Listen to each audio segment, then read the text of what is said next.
product not yet rated.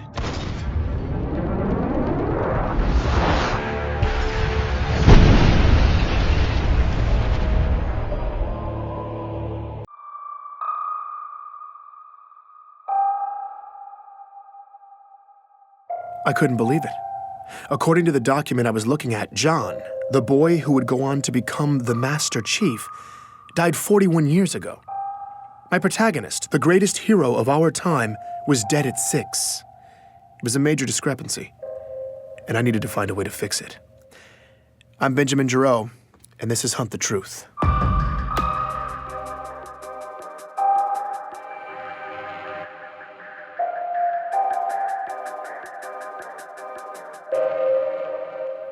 Continue to hold. If you ever happen to obtain sufficient clearance to call the Office of Naval Intelligence, you'll be on hold for at least an hour. If you ever happen to get a call from them, you will also wait an hour. And in the end, they never unblock the video, so you just end up talking to a really crisp insignia. I am waiting to talk with Michael Sullivan, hoping he can help me with my little records problem. Continue to hold. And it's been 85 minutes. Michael Sullivan, also known as Sully, works for the ONI in public relations. If it seems odd to you that the most secretive agency in our government has a PR department, you're not alone. But that's not something I'd mention to them. Besides, Sully had hooked me up with the assignment in the first place. I was grateful for the opportunity. Office of Naval Intelligence. Public Relations. Ben.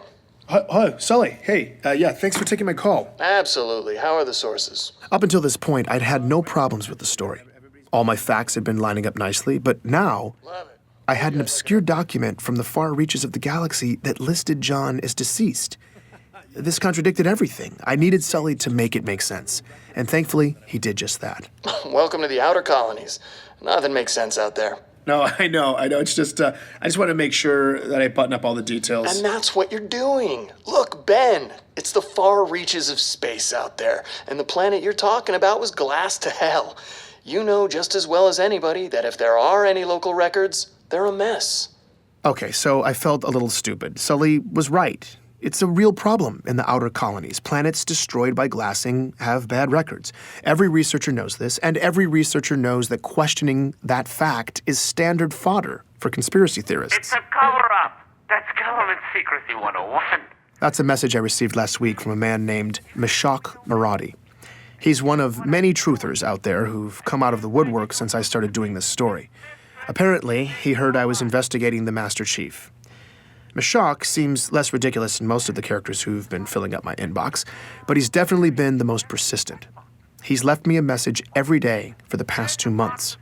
I never respond, but I did find the timing of his last message pretty funny. Let me guess. The government is telling you that the records don't make sense because the planet was glassed, right? That's what they tell you. Technically, Meshach was right. That was what the government was telling me. But unfortunately for Meshach's theory, it was true. Glassed planets have bad records.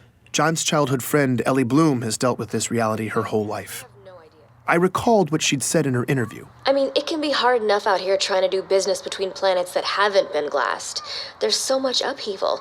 Keeping track of personal records, financial documents, medical records, it's a total crapshoot. In retrospect, I'd probably been asking for this kind of hiccup. Getting cute with the research, opening up a rat's nest of old paper records, and for what? All I dug up from slogging on my own was a few hazy kindergarten stories from Ellie and a nonsensical death record. But things were looking up.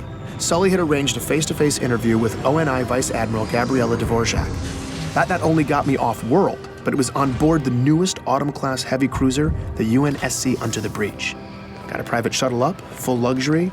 They had me riding in style. When I came aboard, Dvorak even greeted me personally. Now, civilians aren't normally allowed on board an active-duty ship, let alone given this sort of attention. Please, call me Gabriella. Okay. This was not the kind of hospitality I was used to. What brings you way out here? Work. She told me she was on a detachment and in the neighborhood. I guess I lucked out. The white glove treatment continued, too. Captain's mess, officers' quarters, the whole thing. By the time we finally got to her office for the interview, Dvorak could have said anything, and I'd have been thrilled. But she's the real deal, and she jumped right into it. It was that finally moment. After all the fighting was done, I was helping lead all the prisoners out of the containers. As a lieutenant in the UNSC, Gabriella not only took part in the ground operations that freed John and countless others from the rebel labor camps in Elysium City, but she remembered the 13-year-old as well. She described the liberation. When you saw them, what had been done to them, you realized who you'd been fighting to save. The aftermath of it, it was ugly. Everyone was streaming out into the daylight, squinting, limping, just gray and fragile and sickly. Their backs were hunched, all their eyes just staring at the ground. I mean, they looked dead. That's when she saw John. He was sticking out like a sore thumb. In the middle of all of this just beaten humanity, there's this tall, young kid walking toward me, towering over the others, his shoulders back, his eyes forward, and when he passed me, he looked right at me. Looked in my eyes. Yeah, I mean, that doesn't sound like much, but that eye contact coming from someone in that moment who'd been in that circumstance was shocking. He looked malnourished and dehydrated like everybody else, but he was so young. And whatever had broken all these people, it hadn't broken him. In the aftermath, Dvorak remained stationed in Elysium City, working in the refugee camps. From the first day, John stepped up to help Gabriella with her duties. She came to know him well over the next several months. There was a point when he told me about his parents, that they'd been abducted along with him. He didn't say much, but they didn't make it. Her understanding was that it had gotten ugly in there. They died a couple days apart, a few weeks before the liberation, and John was there when it happened. On the rare occasion when John opened up about this, Dvorak says it was memorable. He would get this look on his face when he talked about it. It's hard to describe. I'd see it on him other times, too. He seemed to feel the weight of all that had happened, but still, he was calm. Not angry, not desperate, just resolute.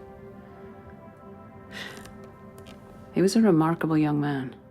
Like so many people at the time in Elysium City and throughout this region of the galaxy, John had lost his home, his family, everything.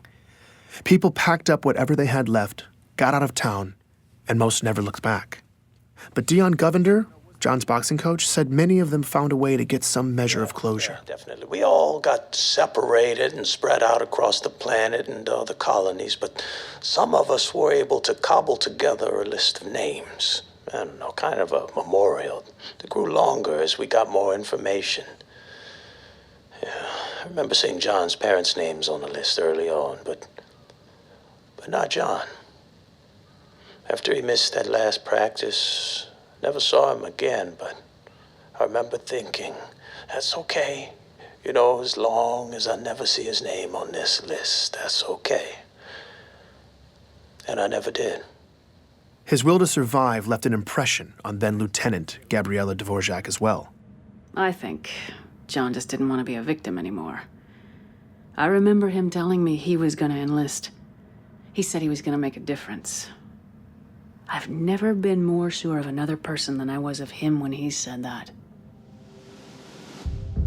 Out of the chaos of war, from the rubble, a young John was able to forge a purpose for himself. A purpose that would drive him to become the hero the galaxy would one day need him to be. This is the kind of turn in a story that gives me patriotic goosebumps. I was feeling genuinely moved on my trip back home. When I got there, though, Ellie Bloom was going to ruin all that for me. Hey, I just wanted to follow up with you about your story. I'm really confused. Okay, what's... Remember how I said I was going to tell my friend Katrina about it? Katrina was that other girl in John's neighborhood, the third wheel in Ellie's childhood stories of playing with John. Ellie had moved off planet in 2517, but Katrina had stayed. She said that John was dead. He died when he was 6. Wait, what? What? John was perfectly healthy, but then he just started wasting away. At first they thought maybe it was some autoimmune thing, and then they thought it was something else, and then something else, and then meanwhile he's getting all these tests, but the doctors couldn't figure it out at all, and his parents were panicking. It sounded horrible. Then John died. Just like that. I had no idea what to make of this. Ellie seemed convinced, though, so I got her to put me in touch with her friend Katrina. Katrina wouldn't let me record the interview, but this woman was adamant. I wanted to discount what she was saying, but she seemed to remember it so vividly, providing extensive detail, I couldn't ignore it. As far as this person was concerned, John was dead. Before I could even begin to wrap my head around that claim, though, here was the kicker from Katrina. John's parents were alive and well in Elysium City all the way up until Katrina left the planet in 2528, 4 years after their supposed death. She was wrong. She had to be thinking of someone else, or she was lying. Why would she lie, though? I had to admit she seemed pretty convincing, but it didn't make sense otherwise. I still thought I could fix the story, though. Make the pieces fit, make it make sense. But what I didn't realize was that this crack was only the beginning, and the whole ugly mess was about to split open. Please join me for the next episode of Hunt the Truth.